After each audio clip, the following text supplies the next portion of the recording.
สวัสดีทุกท่านเราก็มาถึงด้านหลังแล้วนะฮะ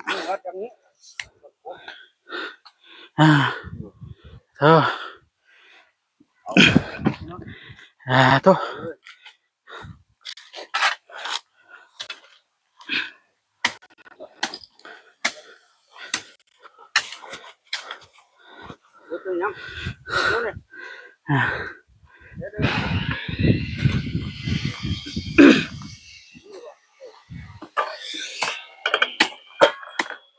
ใช่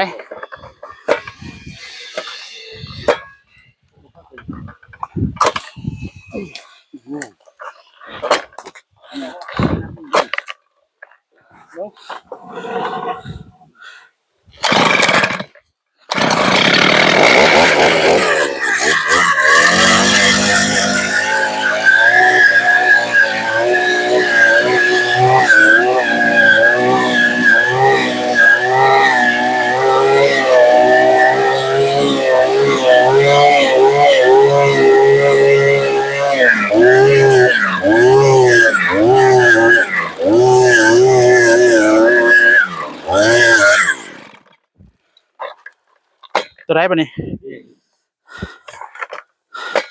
พี่บอกมันไม่เลยเดิน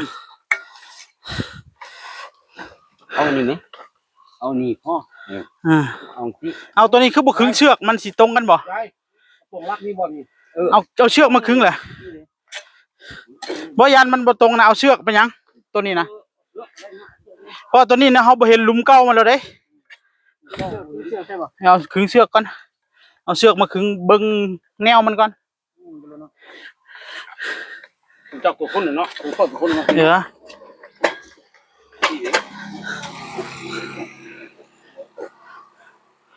ี๋ยวมันบ่ตรงเลยตรงเล่งยินนี่ใส่ตาเลยเนาะใส่ตาได้ป่ะเอาใส่เชือกเอานะสิใส่สายตาบ่เดี๋ยวนี้เอาเชือกขึงดีกว่าเพื่อความชัวร์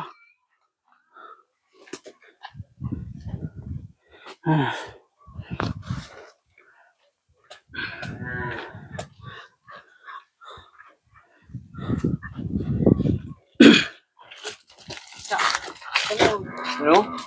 มันรักมัดใส่ข้างล่างก็ได้นะครับตึงๆข้างล่างให้เบิ้งแนวมันซื่อดอกจับซ้ายขวาอะไรกันโอเคแล้วล่ะ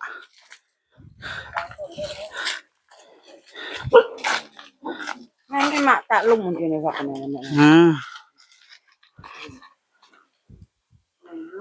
แล้วข้างล่างนี่จังสิ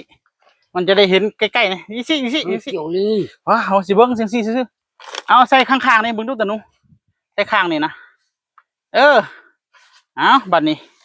แค่นี้ละที่อยากหูนะจ่อเลย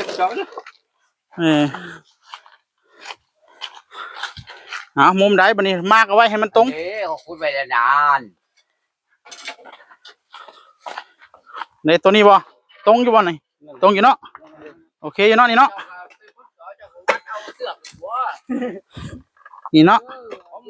มากบอกเจ้าคือเนาะ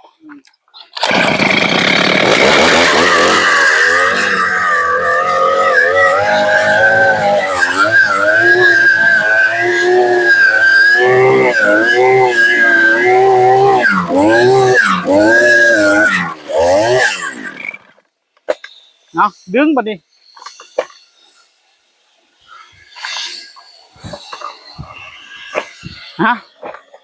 นี่บ่จะน้อยเนาะเงียบไปจะน้อยเนาะนี่เนาะนี่บ่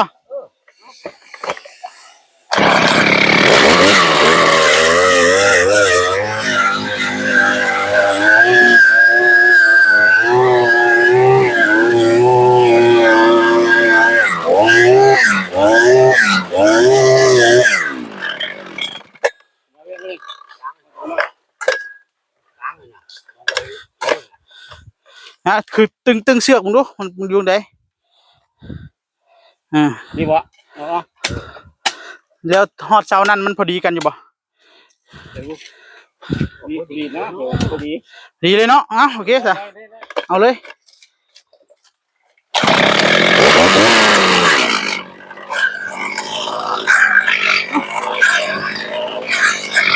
คือยังวะคือยังวะหักบกม่วงเพิ่งดูสับมันมึงดูแม่นบ่แต่ตัดหักบกม่วงแบบนี้ ขยับเอาไปได้บ่อีกฮะเบิ่งหากมันไปทางใดก็ลบเอาตัว ตัดเราไปยัง เอานี่นี่ ฮะ นี่นะ มันหักไงบ่ใส่ละแสลงเฮานะเอาแสลงมาซับมันออกไปยังหักน้อยๆนิดนึงนี่ โอ้หากเป็นเนาะ ไปเอาแสลงมา เอามึงนี่ลีกเอาอ่ะลีกเอา อย่ามาพี่บ่ เอาสไปใหม่นี่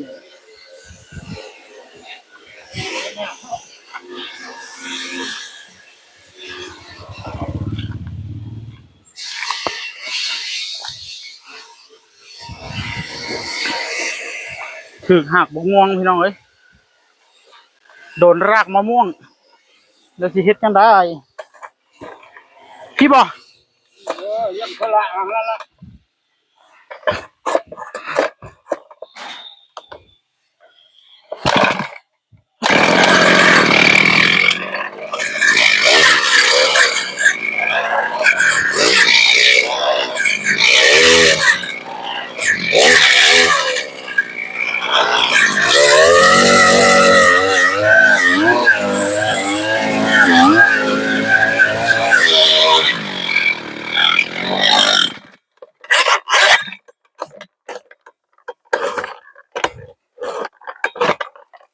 เช็คของมึงดูสนุก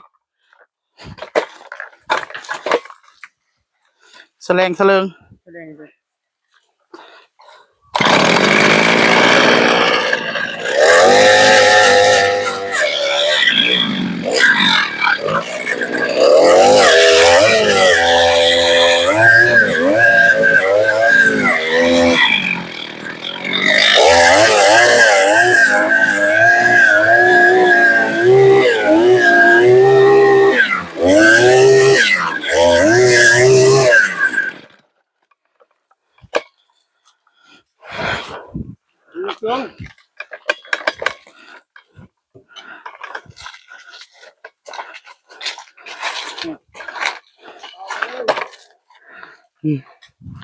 อ่า